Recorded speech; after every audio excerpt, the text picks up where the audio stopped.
Domnule primar, să ne spuneți, vă rog, care este importanța acestui proiect reieșind din situația care ne găsim acum în raionul Hâncești, dar și orașul Hâncești?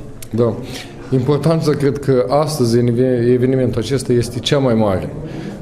Și din care considerent că, să spunem, astăzi s-a dat startul semnarea contractelor care demarează lucrările de aprovizionare localității orașului Hâncești, a satelor care ne înconjoară, la număr 5 sate. Asta este Mireșeni, Bozieni, Logănești, Fârlădani, Buțeni.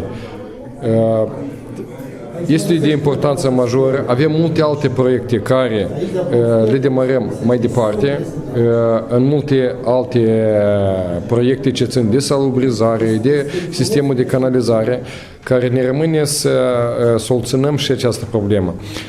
De ce îi dau importanță la proiectul și semnarea ziua de astăzi? Fiindcă săptămâna viitoare vor începe demararea lucrărilor care cetățenii în sfârșit vor vedea că o dat Dumnezeu și s-a început și aprovizionarea cu apă a localităților care primarul de Hâncești de multe ori spune și n-a fost numai vina mea, în diferite proiecte am participat și am vrut să soluționăm această întrebare, dar în bun sfârșit ea s-a pornit. Mai avem și realizarea a sursei de apă care necesită vreo 1.600.000 de euro, care toți să avem o apă potabilă. Așa că ziua de astăzi este un eveniment foarte important.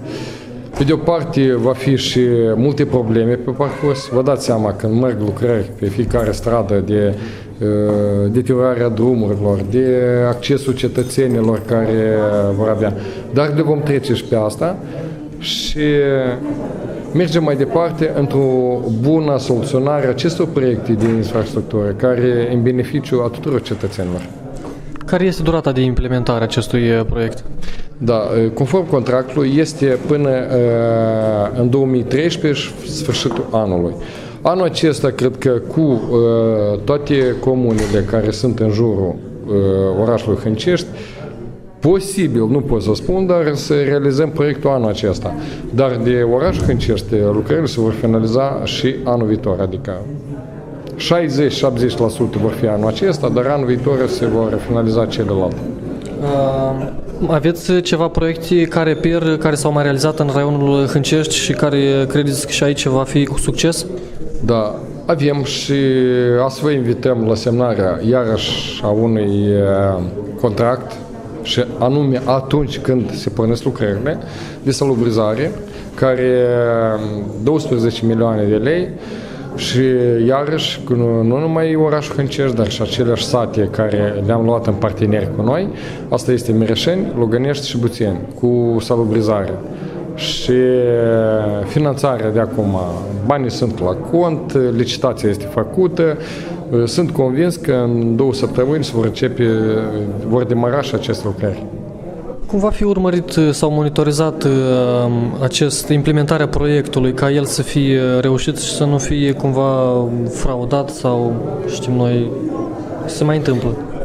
Da, ca să fie o transparență, dumneavoastră ați văzut și astăzi în ședință, am adus la curent, fiindcă lucrările pe orașul Hâncești costau în jur la 1.700.000-1.800.000 de euro, dar astăzi la moment va avut de câștig un preț foarte atrăgător, 1.185.000 de euro. Adică s-a făcut o economie de 600.000 de euro, care banii aceștia vor fi îndreptați mai departe la sursa de apă. Și ceea ce spuneți dumneavoastră de transparență, sunt specialiști în cadrul Consiliului Regional, sunt președinții de comisii a primăriei și nu numai Comisia de Buget și Finanțe, dar și alte președinți de comisii care reprezintă tot Consiliul Orașănesc în întregime.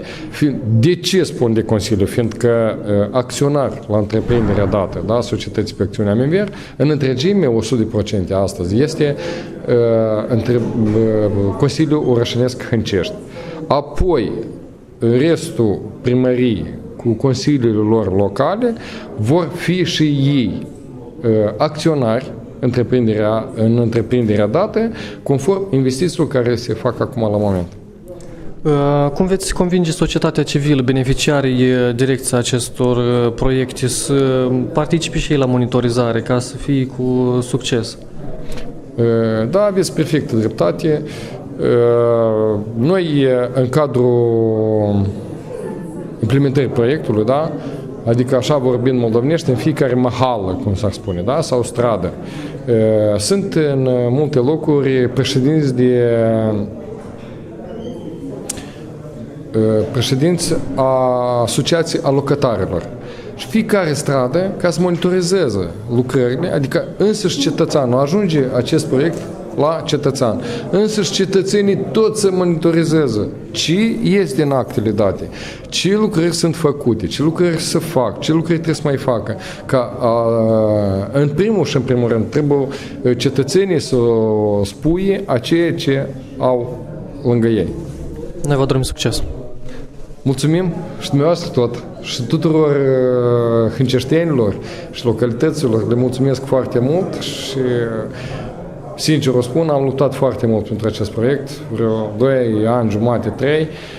Din asta și-am mers a 3-lea mandat, fiindcă să o duc la bun sfârșit ceea ce este legat de aprovizionarea cu apă și de sistemul de canalizare.